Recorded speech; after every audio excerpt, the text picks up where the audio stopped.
You are standing here at the tee for hole number 1 on our newest course, Upside Down. Let me show you around. So this course has actually been in the works for a really long time. For those of you who have played Labyrinth, hole 17 in the gravity maze where Toby the baby's crawling around on the upside down steps, this course was actually in progress even before we started on Labyrinth. And when Labyrinth came out, we decided to sit on it a little bit because that was such a cool reveal that we wanted to let that have its moment before we went so totally bonkers. But let me give you just a little taste of what you can expect in this course. Oh, and I aced it. That's perfect for the camera too. I had been wanting to do some gravity stuff for a while. We played around with several different ideas, and ultimately we found that the way that it worked best was that you really do need to have things in a very cardinal, like up, down, left, north, south, east, west, basically. It got really squirrely if it started to get off, and the number one thing that you don't want people to do is to ever be tilting, because that's just, if the world is tilting and you're not, it's a very uncomfortable feeling. And then one of the other ways that we really tried to preserve the walkabout feel and add a lot of player comfort as well is that you're always standing on the ground. So the entire level, even though the holes might be up above you or on walls, it's always something that you'll still have your feet on solid ground and you can still walk about this course and explore it just like you would any other course. Of course, it's much more vertical, which you'll see in a second when we get outside. I don't want to give too much of the gameplay away, but as you saw from the previous one, we have all of these gravity triggers within the course that will essentially change the ball. So unlike Labyrinth, which was very much you just went down the stairs and you bounced back up, this has a bit more of a puzzling aspect because you have to choose when you're going to change your gravity or not. A lot of technical challenges with this course, and it's definitely one of the most elaborate. When you see it in VR, it really gives a nice little brain teaser as you see just everything turned at different angles. We did try to make everything as logical as possible and try to come up with ways of doing some more elaborate things. Once you start turning gravity like that, though, at a certain point, we realized, you know what, let's go with what looks cool and feels cool.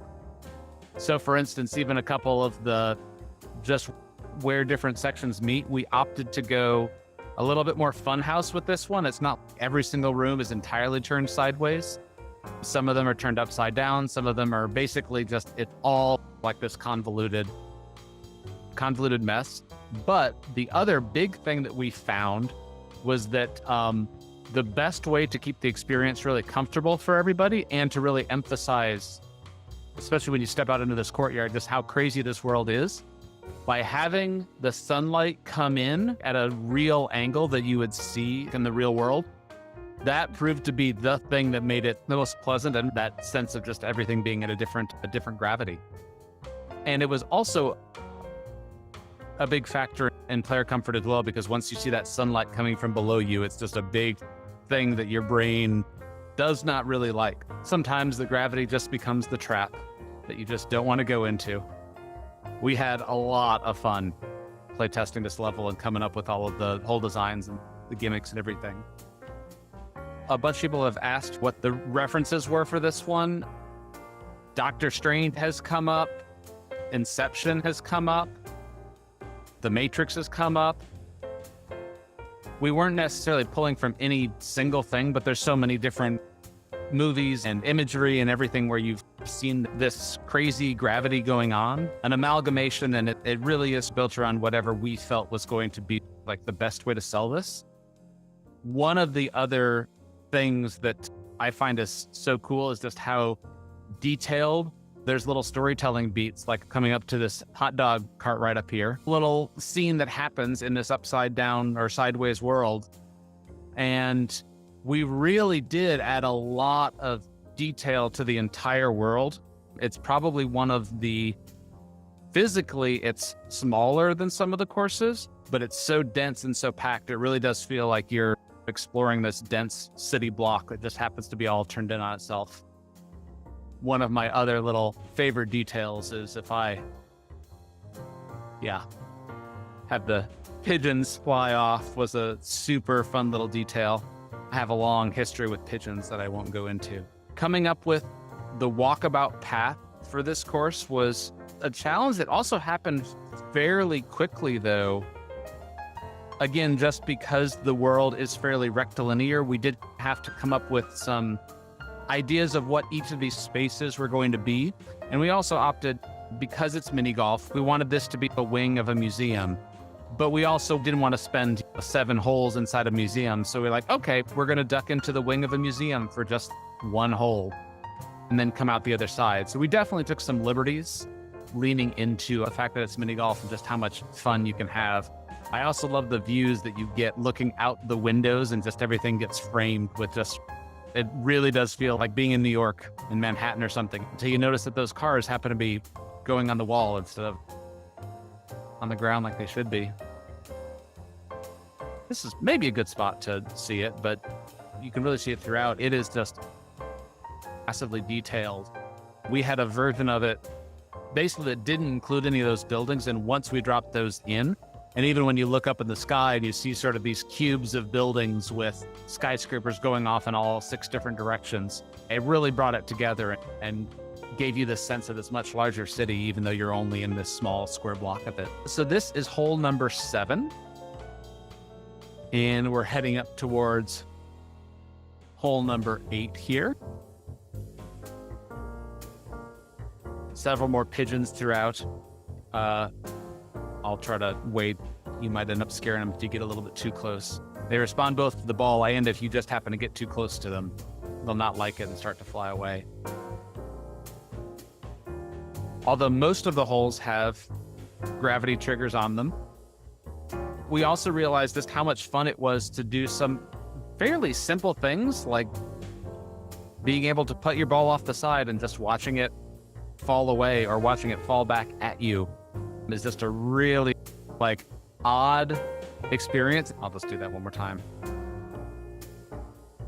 But yeah, it's amazing how much fun it is just to do these drop shots and do these kind of really crazy physics things that this course allows. And again, if you've played Labyrinth and you've played the 17th hole, this has elements of that, but it really does take that idea to a drastically augmented level and just really just has fun in the physics. We love this course. We also know that it's not going to be for everyone.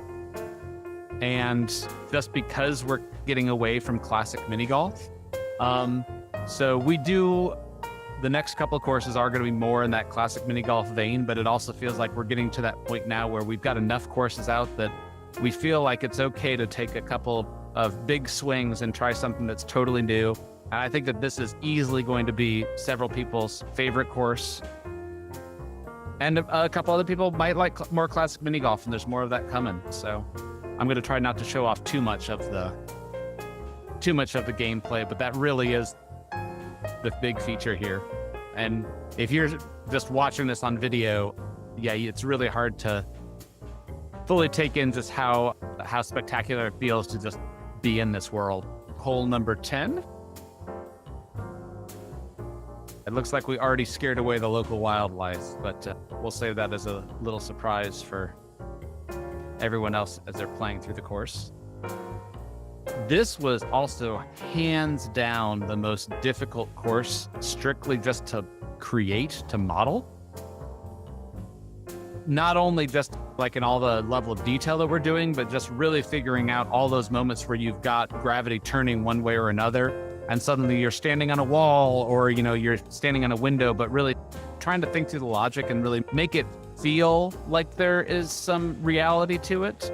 Proved to be just a really difficult thing. Plus, when you've got all these buildings and all these different sections going off in so many different directions, just making sure that everything seems together, and the amount of time that we spent just closing up holes that we didn't realize were there. And if you spend time flying around, you're going to discover some nooks and crannies just like you would in a real city. Another one, simple, no gravity triggers, but just how very strange it feels to suddenly be putting upwards We built a lot of the holes off of what we found to be fun or surprising.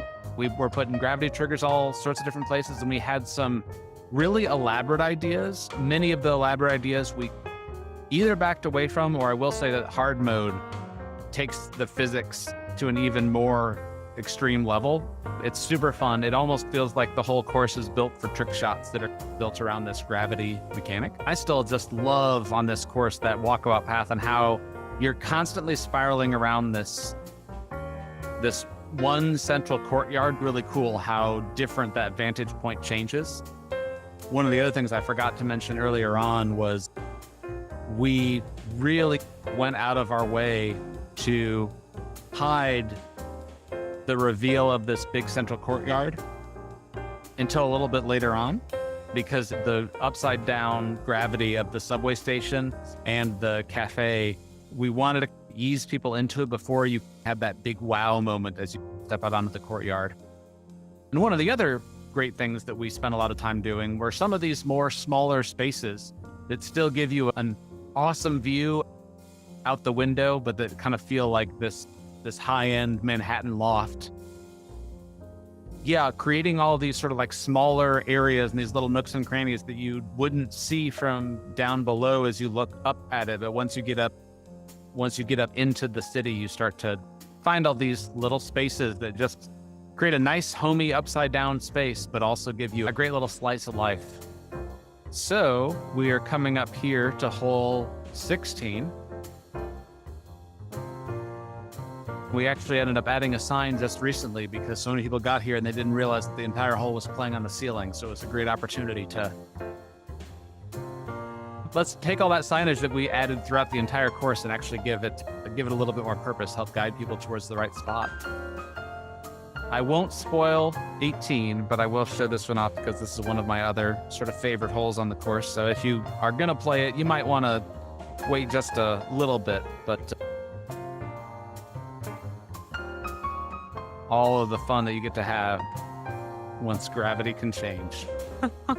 We really wanted some of those nail biter moments where you just have to like hit your ball out into the void and trust that gravity will bring it. Portal definitely came up with us a little bit as well, just in having fun with physics. And once you have the mechanic, some of the things that you wouldn't expect would be so fun that suddenly half of the fun is doing some of these fantastic things. So yeah, and then here we are at hole 18. We actually decided that if we're building this, we really want you to get the nice overlook of the city. So we actually have hole 18 actually go out onto this crane overlooking the city and really give you this great bird's eye view looking back at the entire course. Upside Town, it's available now. It's one of our add-on courses, just like a lot of the other ones we've released lately. So it's only $3.99. Check it out. Come take a spin.